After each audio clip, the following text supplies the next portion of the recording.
Hey everybody, so this is Dan with GL Veneer, and we're doing something really fun today. We are about to mill a massive maple cluster log for our good friends up in Canada, Black Forest Wood Company.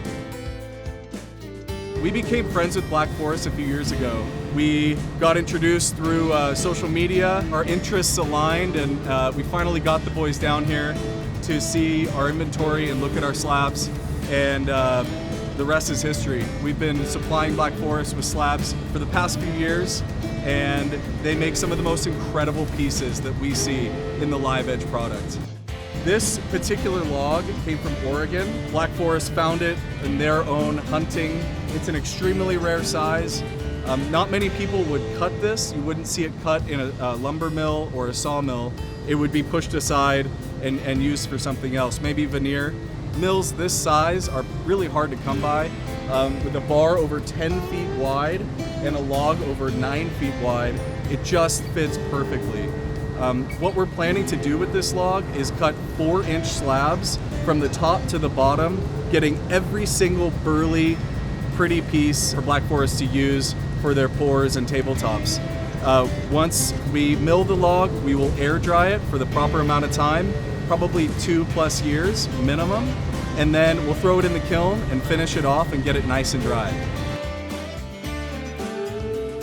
So originally we had planned to cut this log in half, as you can see by the line that we have going across. That's the dead center of the log, but the limitations of the mill will keep us from doing that perfect half cut.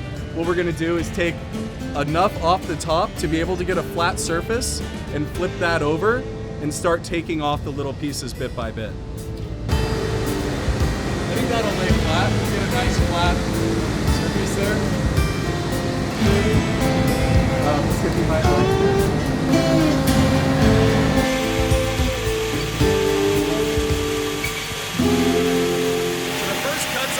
nerve-wracking.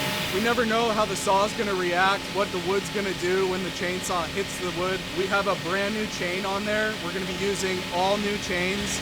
Nothing is sharpened. We want to make sure that every single cut is precision and perfect. So what we're doing here is actually getting enough of the saw into the cut to keep it balanced and sitting on its own weight. And what we do is we pull that little lever off to the side, and that gets out of the way for the cut and continues to allow us to cut through the rest of the log.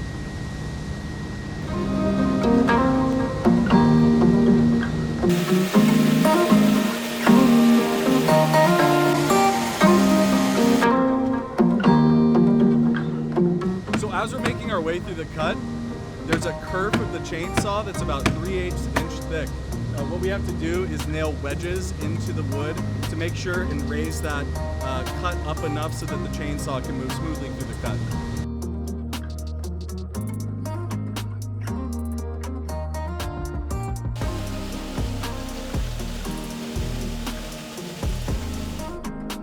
So a log of this size doesn't come without its own set of challenges.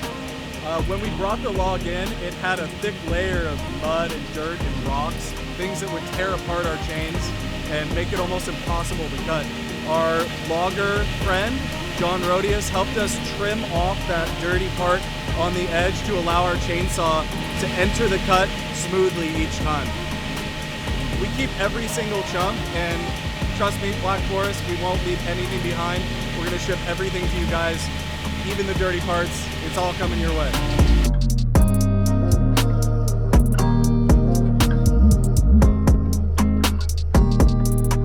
So the plan here is to basically finish this cut. We take that top piece off, take a look at the grain, which is the best part, what we're looking forward to the most. Flip the log over and start taking cut by cut, little by little. Austin, go stand over by that log. Put your arms out. Check out the size of this tree. And Austin's a big dude. That's a big dude. 6'6".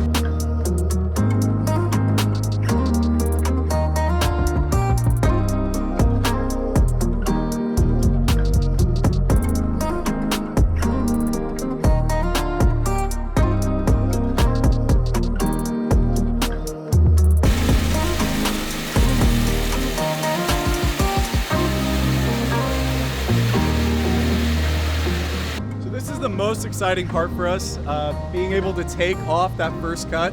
Always surprises once we take the top off, but we're gonna drive the forklift in here, pick it up, and see what we got inside.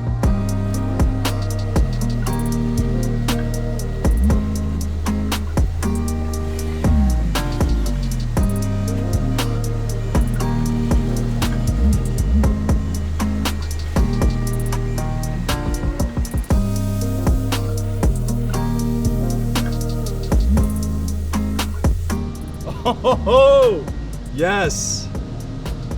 It's really nice. You can see tons of burl here on the outside, which is what we expected. This is what we call muscle or curly figure. This entire log is figured and burly. I mean, this is incredible. Wow. We need to pour some water on this thing and see the grain pop. So Dylan just texted me. The anticipation is killing me. So I think we're gonna FaceTime him and let him see the water popping the grain for the first time. Hey, what's up, guys? How you doing? We got a treat for you guys today. I'm gonna flip this around for you, and we're gonna get the action started. Okay, go ahead.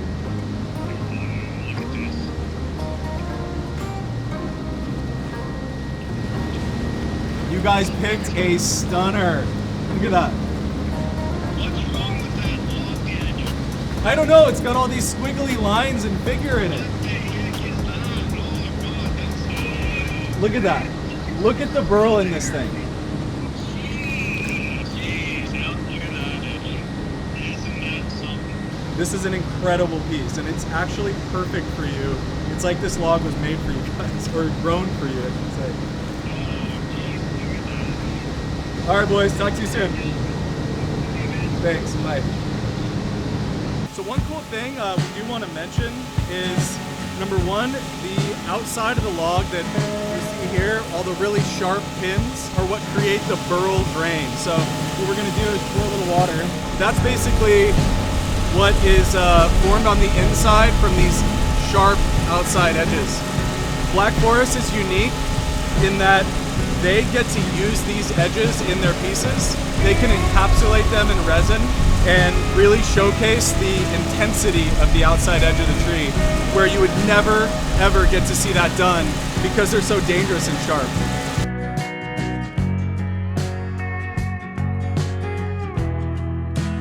In this particular log, we actually have this pin and burl through the entire thing. It's super rare.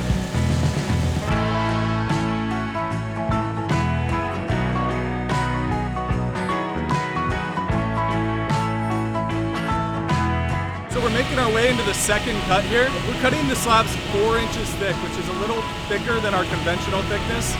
Black Forest really wants that extra meat.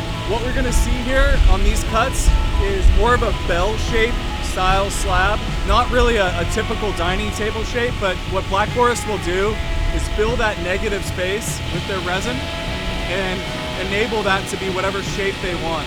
So they can really create any shape from the strange stuff that we get from the log.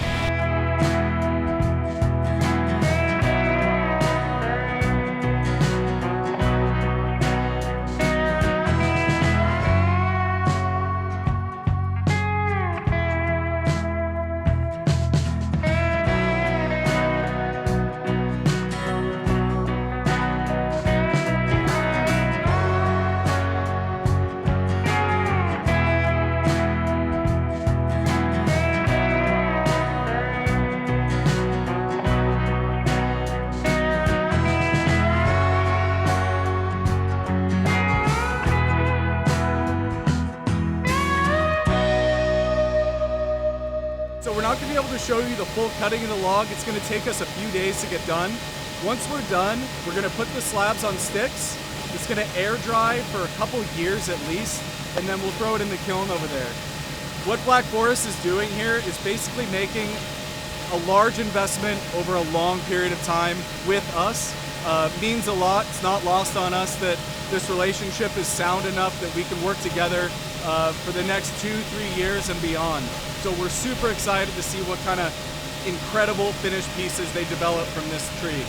an unbelievably unique piece that we rarely see here.